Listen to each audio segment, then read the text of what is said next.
2월 7일 금요 기도회를 시작하도록 하겠습니다. 오늘은 세 번째 인생의 질문 신앙의 답변이고요. 행복한 삶은 어떻게 이루어지는가 대해서 살펴보고 우리 기도하도록 하겠습니다. 성경 봉독 먼저 시편 1편 1절에서 6절 관계되는 말씀 같이 읽고 우리 살펴보도록 하겠습니다. 한번 같이 읽겠습니다.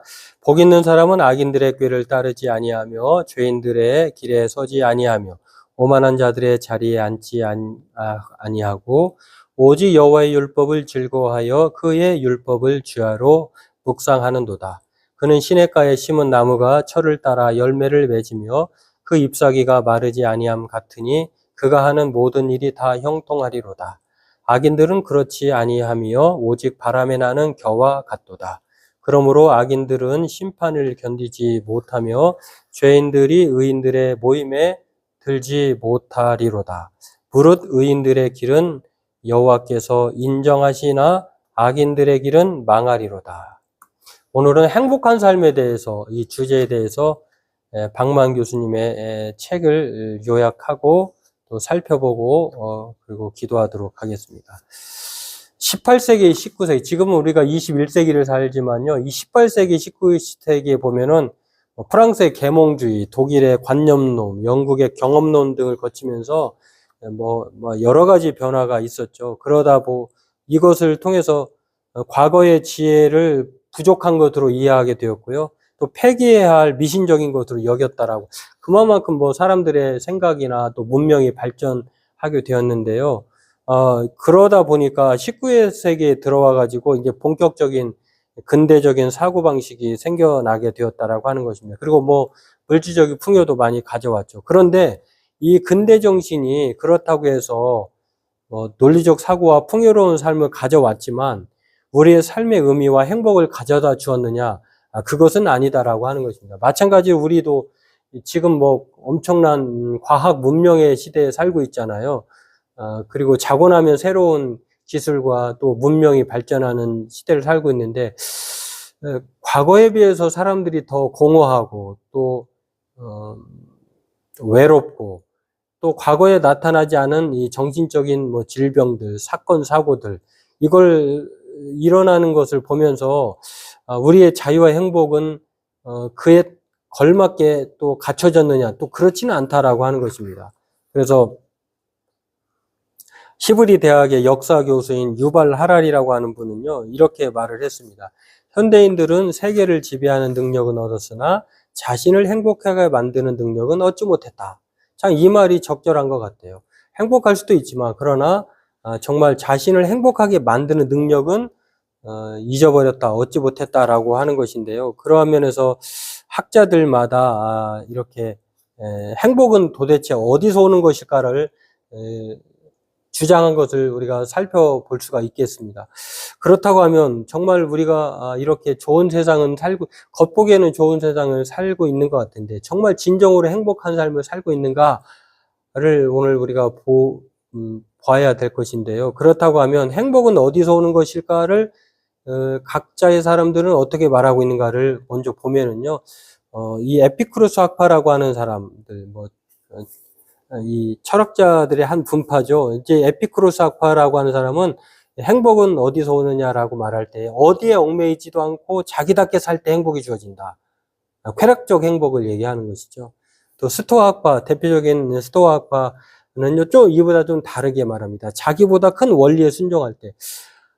에피쿠로스 학파는 자기에게서 행복이 주어진다고 했고, 에피쿠로스 학파 같은 경우, 스토아 학파 같은 경우는 자기가 아닌 자기보다 큰 원리에 순종할 때에 이렇게 행복이 온다, 이렇게 말을 했는데요. 이걸 구체적으로 살펴보면 에피쿠로스 학파의 행복은 이 쾌락, 좋은 것으로부터 온다라고 하는 것입니다. 그래서 이 행복은 각자 알아서 챙기는 것이지 누구로부터 순종하는 것, 큰 원리에 순종하는 것, 남이 가져다 주는 것이 아니라고 하는 것입니다. 어떻게 보면은 좀 이기적인 것 같지만 그래도 사람들이 이기적인 것을 통해서 행복을 추구하는 것을 보면 또 틀린 말도 아닌 것 같아 보이기도 하죠.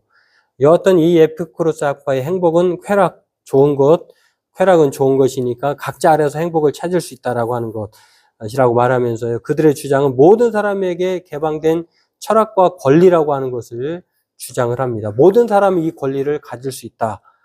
그러니 찾아야 된다. 쾌락적 행복을 추구해야 한다라고 하는 것인데요. 문제는 이 행복이 일시적 쾌락이기도 하고 정신적이고 영적 쾌락을 말하고 있다라고 하는 것입니다. 그러면 이 에피쿠로스 학파와 달리 어떤 자기보다 더 큰 원리에 순종해야 한다라고 하는 이 스토아 학파의 행복은 무엇일까를 보면은요, 이 전체와의 조화를 추구하라라고 하는 것입니다.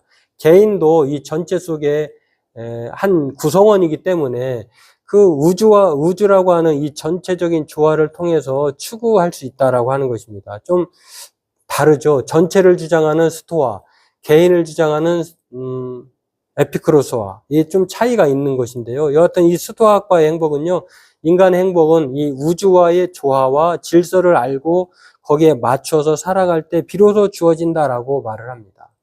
이렇게 스토아나 또 에피쿠로스와는 좀 많이 다르죠. 상반된 얘기인데요. 그래서 스토아 학파의 행복은요, 전체와의 조화를 추구할 것을 말을 하고 있고요.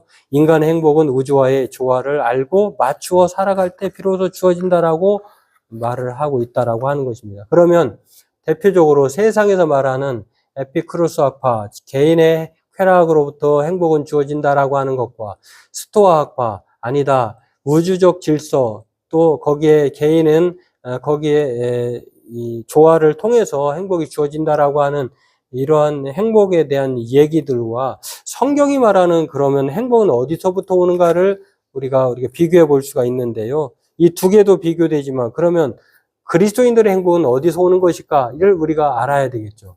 이것을 세 번째로 살펴볼 수가 있는데요. 그것은 성경의 행복은 바로 참된 행복은 불가능한 것이 아니라 가능하다라고 하는 것입니다. 이 세상의 쾌락이나 우주의 질서나 수학과의 로부터의 그 주장이나 개인적인 쾌락 같은 걸 보면요, 영원하지도 않고 또 달라지기도 하는 참 변화무쌍한 그러한 쾌락으로부터 또 우주의 질서로부터 바뀌면 또 바뀌어야 되고 하는 이러한 것이 있는데, 그러나 이 성경에서 말하는 행복은요, 그와는 다르게 참된 행복이고 그것이 가능할 수 있다라고 하는 것입니다. 어떻게 가능하냐? 사랑의 하나님이 우리에게 행복을 원하시기 때문이다라고 하는 것입니다. 그래서 우리에게 행복을 주시기 위해서 예수님이 세상을 사랑하셔서 이 땅에 오셨고, 또 우리에게 구원을 베풀기 위해서 예수님께서 이 땅에 우리 가운데에 인간의 몸을 입고 오셨다라고 하는 것. 그렇기 때문에 이것을 가리켜서 행복을 우리에게 주시기 위해서 오셨다라고 하는 것입니다. 바로 이렇게 참된 행복은요, 성경을 보면 그렇죠. 하나님이 세상을 사랑하셔서 우리에게 독생자로 오셨다. 이 독생자로 오시지 않았다고 하면 우리의 인간 행복은 없게 되는 것이 멸망의 불행으로 치닫게 되었을 것입니다. 그러고 또 하나는 로마서 8장을 보면은 예수 안에 있는 자에게는 결코 정죄함이 없다. 이 정죄함이 없다라고 하는 것은 바로 이 정죄함을 위해서 예수님이 오셨다라고 하는 것입니다. 그리고 이 예수 안에 있는 생명의 성령의 법이 죄와 사망에서 해방하였다라고 말을 하고 있습니다. 때문에 오늘 이 행복은요, 행복하라면은 이 행복을 지키기 위해서는 마치 잠언서에서 지혜가 주는 유익이 있는 것처럼 이 조건절이라고 했잖아요. 이 조건이 맞아야, 조건에 부합해야 이것이 우리에게 행복으로 주어지는데, 행복한 삶의 두 원칙이 성경에서는 소개하고 있습니다. 그것은 무엇이냐면요, 율법의 계명이 613개가 있는데 이것을 하지 말라라고 하는 계명이 365개고 하라라고 하는 계명이 248개. 우리가 읽은 시편, 복 있는 사람은 악인의 길을 쫓지 않고 뭐 이렇게 쭉 나오는 이야기처럼 하지 말라 하라고 하는 계명이 이렇게 613개인데 365개, 248개. 이것을 율법을 지켜야 하는 원칙이 있다라고 하는 것입니다. 이렇게 율법의 원칙을 행할 때에 바로 행복이 주어지는데, 삶의 두 원칙을 하지 말아야 할 것은 하지 않고 행하여야 할 것을 행할 때에 바로 행복한 삶이 주어진다라고 하는, 율법은 그렇게 말을 합니다. 그런데 이 행복은요, 조건이 아닌 관계라고 하는 사실을 우리에게 가르쳐 줍니다. 행복은 조건에 의한 것이 아니다라고 하는 것이 바로 오늘 성경이 말하는 진정한 행복이다라고 하는 것입니다. 때문에 이 관계의 문제인 것을 말씀하면서 율법은 뭘 이렇게 행하여야 이렇게 주어진다라고 하지만 오늘 그럼에도 불구하고 그 율법을 통해서 우리가 완전한 행복에 이르지 못한다라고 하는 것입니다. 그렇기 때문에 율법보다 더 중요한 것은 하나님과의 올바른 관계인데 마치 마르지 않은 시냇물에 잇된 채로 관계를 맺는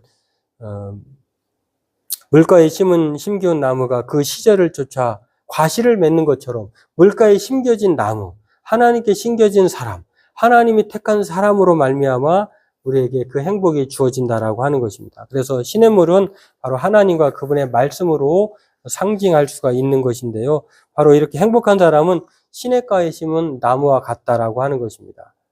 그래서 오늘 저와 여러분들도 이것을 생각해 보면서 우리가 세상을 살면서 여러 가지 왜 우리는 날마다 행복할 수는 없죠. 그럼에도 불구하고 우리가 하나님께 잇되어 있다면 시냇가에 심겨진 나무라고 하는 사실을 기억한다고 하면은 우리는 조건이 아니어도 이 세상 사람들이 개인이 그렇게 쾌락을 추구하고 또 자연의 질서, 우주의 질서에 그 부합해서 살아가도 참다운 행복을 얻지 못하는 것처럼 우리의 행복은 바로 어디서 오느냐?